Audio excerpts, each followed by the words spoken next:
Next on the 5 o'clock report. There's always been a story that somehow he was soft on Russia. Hey, we'll let you know. A 17-year-old with a pistol fired multiple shots. Taking aggressive measures ahead of the rainstorms. Now, let's go to the newsroom.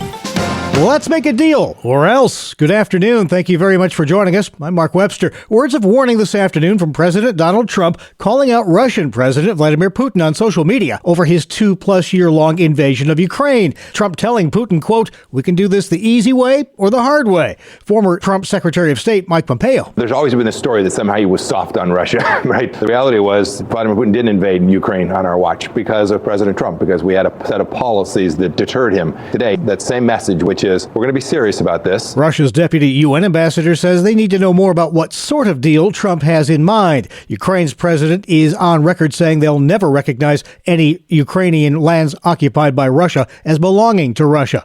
Plenty of other action on the Trump front today. We just hit the 5 p.m. deadline for the end of federal-level DEI employees. They're being told, hey, we'll let you know about your future when we can, as soon as we can. CBS's Nancy Cordes. What the heads of these agencies are being instructed to do in the meantime is to provide a plan for how they can pull off a reduction in workforce, essentially layoffs, or to reassign them. The White House press secretary calls the move a win for Americans. Send in the troops. The Pentagon sending an additional 1,500 active duty troops to the southern border. That's on top of 2,500 already there by the Biden administration, although they were mostly limited to immigrant processing duties. And there's this. There's where the Justice Department is directing federal prosecutors to investigate state or local officials who stand in the way of tougher enforcement of immigration laws. That's CBS's Steve Cathon. And to Senate confirmation hearings for Trump's proposed cabinet. More troubles for his would-be defense secretary, Pete Hegseth. Democrats are attacking Defense Secretary nominee Pete Hegseth once again after his former sister-in-law submitted new allegations yesterday of alcohol abuse and claims that he made his second ex-wife fear for her safety. That's Fox correspondent Esha Hosni. Those claims are being denied by Hegseth's attorney. Another Nashville school shooting. 2 people are dead, 2 injured after a shooting at Nashville's Antioch High School. From the investigation to this point, we know that at 11:09 a.m., a person who has been identified as a 17-year-old armed with a pistol fired multiple shots in the cafeteria of the school. Police say 2 female students were shot by the 17-year-old male student. One later died. The shooter then turned the gun on himself before police got to that cafeteria.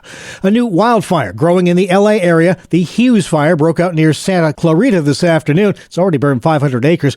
They're still battling the Palisades and Eaton fires that started over 2 weeks ago. Now a new threat in L.A. Rain this weekend could trigger landslides. The county, led by our Department of Public Works, has been taking aggressive measures to clear potential hazards ahead of the rainstorms. The U.S. Army Corps of Engineers has been sent in to try to shore some things up there. Many schools around our area closed for a second straight day this morning, some due to lake snow, but others just because it was too cold.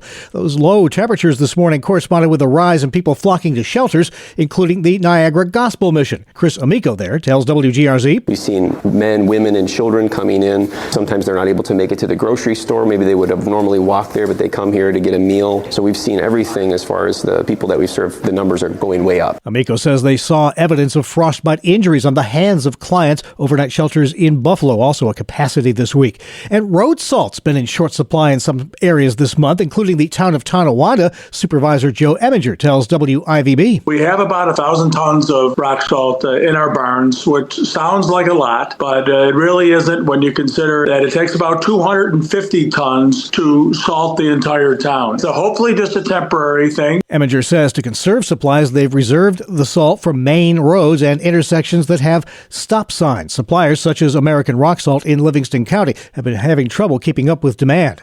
10 deaths across the South from unfamiliar snow, cold, and icy conditions. Meteorologist Mike Seidel in Baton Rouge, Louisiana. Over 7 inches here, the snowiest day on record. In New Orleans, how about 10 inches of snow? And last night, ice skating on the streets there in the Big Easy. The airport today, still in disarray. Yeah, nearly 5,000 flight delays or cancellations across the states today. Katie Weiss was in New Orleans, where rare snow and ice made things hard in the Big Easy. Layers of ice and snow that are covering the ground. I haven't seen anything like it on the Gulf Coast region, and we know that yesterday this city saw the most snowfall it's ever seen. The last time it snowed that much there, 130 years ago.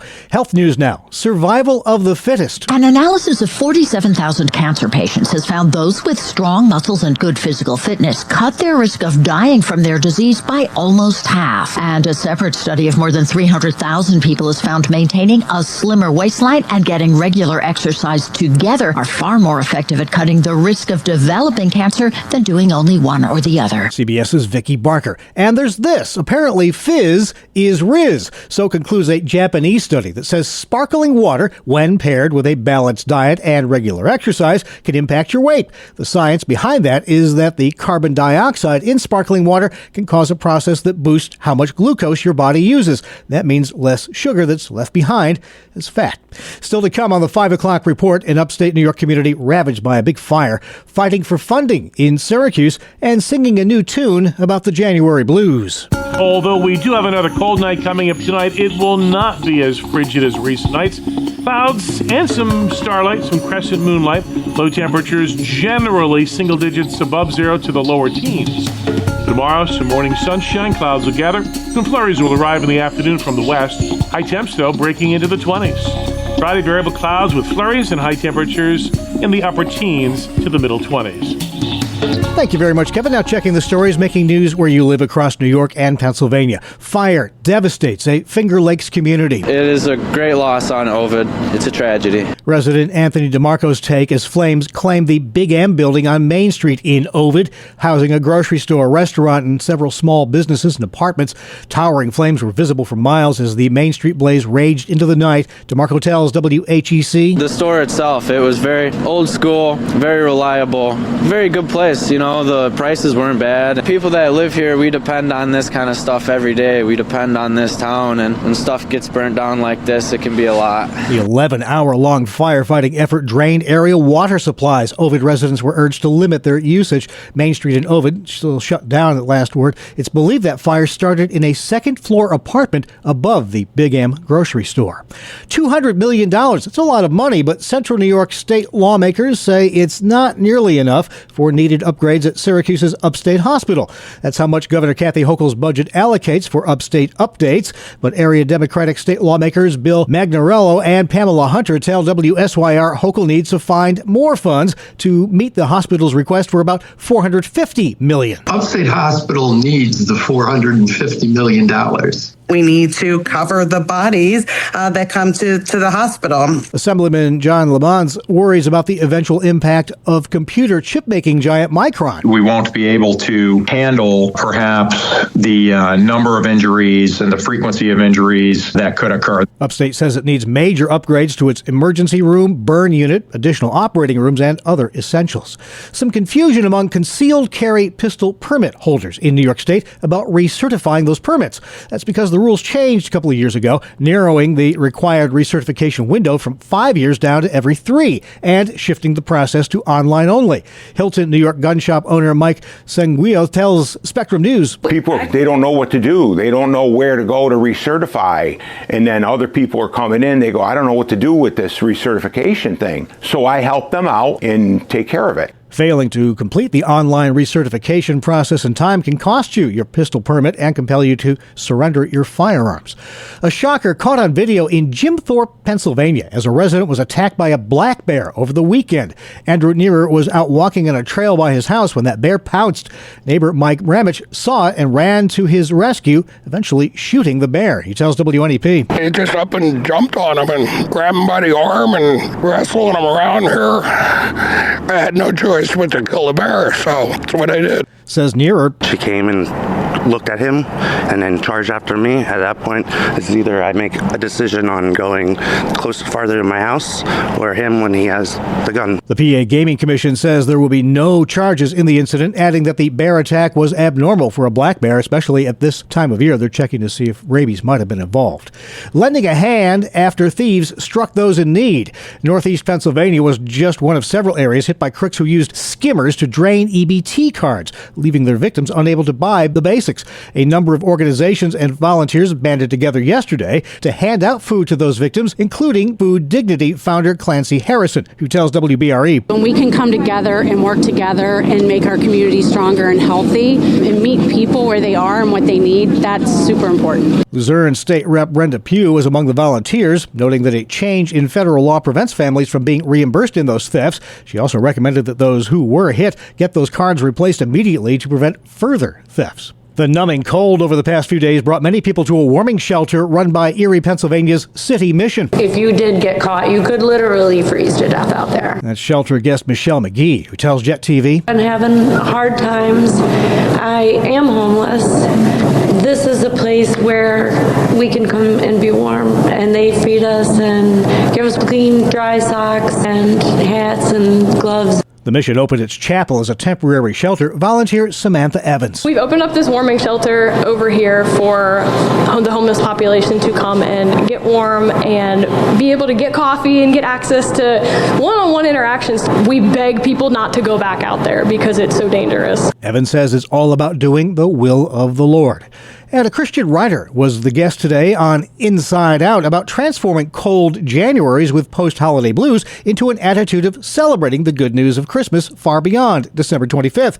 Here's some of what World News Group journalist Laurel Dunn told our Martha Manikas Foster. When we think about what we celebrate at Christmas, how God chose to enter our world, become one of us, to save us from the sin that we could never save ourselves from, that's still true in January. Mm-hmm. It's still important in July, in October, every month of the year. Lauren, we can feel this letdown after Christmas, and the world can seem cold and gray. And you know what? Sometimes, honestly, for a lot of us, it is cold and gray. Some of us would absolutely benefit from connecting with a counselor, and I commend that. But many of us can recalibrate on our own. What do you suggest? Yeah, there are a lot of good tips out there for getting back into a healthy routine after all the craziness of December. So waking up at a consistent time, getting exercise, eating healthy, going outside, intentionally making time for friends, all of that does great to get you towards that. This can be a great time to go through some of that Advent material or readings that maybe we didn't have time for in December honestly, when we had yes. planned to go through it. That's very vulnerable. Yeah, exactly. We can just really continue seeping ourselves in those truths of Christmas even as we're flipping the calendar pages. I think it's also important in this grayer time of year just to have that mindset shift of reminding ourselves that Jesus came for this too. Mm. He didn't just come for the big celebrations and the festivities and the special days. I mean, he's with us on those, but he came for real life, the daily grind. John Wesley said, the best of it is God is with us. And that's it. No qualifiers. No matter what's going on for me, for you today, God is with us in this. And that's Christmas. You shall call his name Emmanuel, God with us. Hear the full version of today's Inside Out feature. Listen, share, or download it from Spotify, Apple, and YouTube podcasts. The noon and 5 o'clock reports and all of our Family Life News podcasts are also on our website, familylife.org. Up next, your nightly market report brought to you by Faithward Advisors. Wall Street still riding a wave right now, closing higher. The S&P 500 hit an all-time high during trading on Wednesday. It comes as tech stocks rose after President Trump's announcement of AI investment. At the closing bell today, the Dow Jones Industrial Average gained 130 points to 44,156. The S&P 500 rose by 37 points to 60,86. The NASDAQ up 252 to finish at 20,009. Faithward Advisors, a Christian financial planning firm helping faithful stewards do more. Details are available at faithwardadvisors.com. This is the 5 o'clock report on Family Life. Trusting God sometimes involves taking action. Hi, I'm Rob West with a Faith and Finance Minute. In the book of 2 Kings, a destitute widow is scared. Creditors are coming to enslave her 2 sons. Her only possession is a small jar of oil. The prophet Elisha tells her to ask her neighbors for as many empty jars as they can find. Following his instruction, she pours oil from her small jar into the empty jars. The oil keeps flowing until every jar is filled. The prophet tells her to sell those jars of oil, pay her debts, and thereby rescue her sons. Note that the widow put her faith into action by gathering the jars when told to do so. This is the way God's provision often works. We trust and obey, then God does what only He can do. Connect with a certified Kingdom advisor who's been trained to deliver financial advice that aligns with your Christian values by visiting our website, faithfi.com. Still coming up on the 5 o'clock report, some true oldies but goodies. Tonight will turn out mostly cloudy, and although it will be cold, it will not be as cold as recent nights. Low temps generally in the 0 to 15 degree above zero range. Temperatures trending a bit higher as the overnight wears on. Thursday, a little bit of morning sun, but mostly cloudy. A few flurries later in the day. We're not going to get to even the average high. That is in the low and mid 30s, but certainly will take the edge off the extreme cold of late. High temperatures break into the 20s. Friday, variable clouds and sunshine with some flurries. High temperatures in the upper teens to the middle 20s. Thank you very much, Kevin. Finally at 5, they sing the old songs, and, well, who can blame them?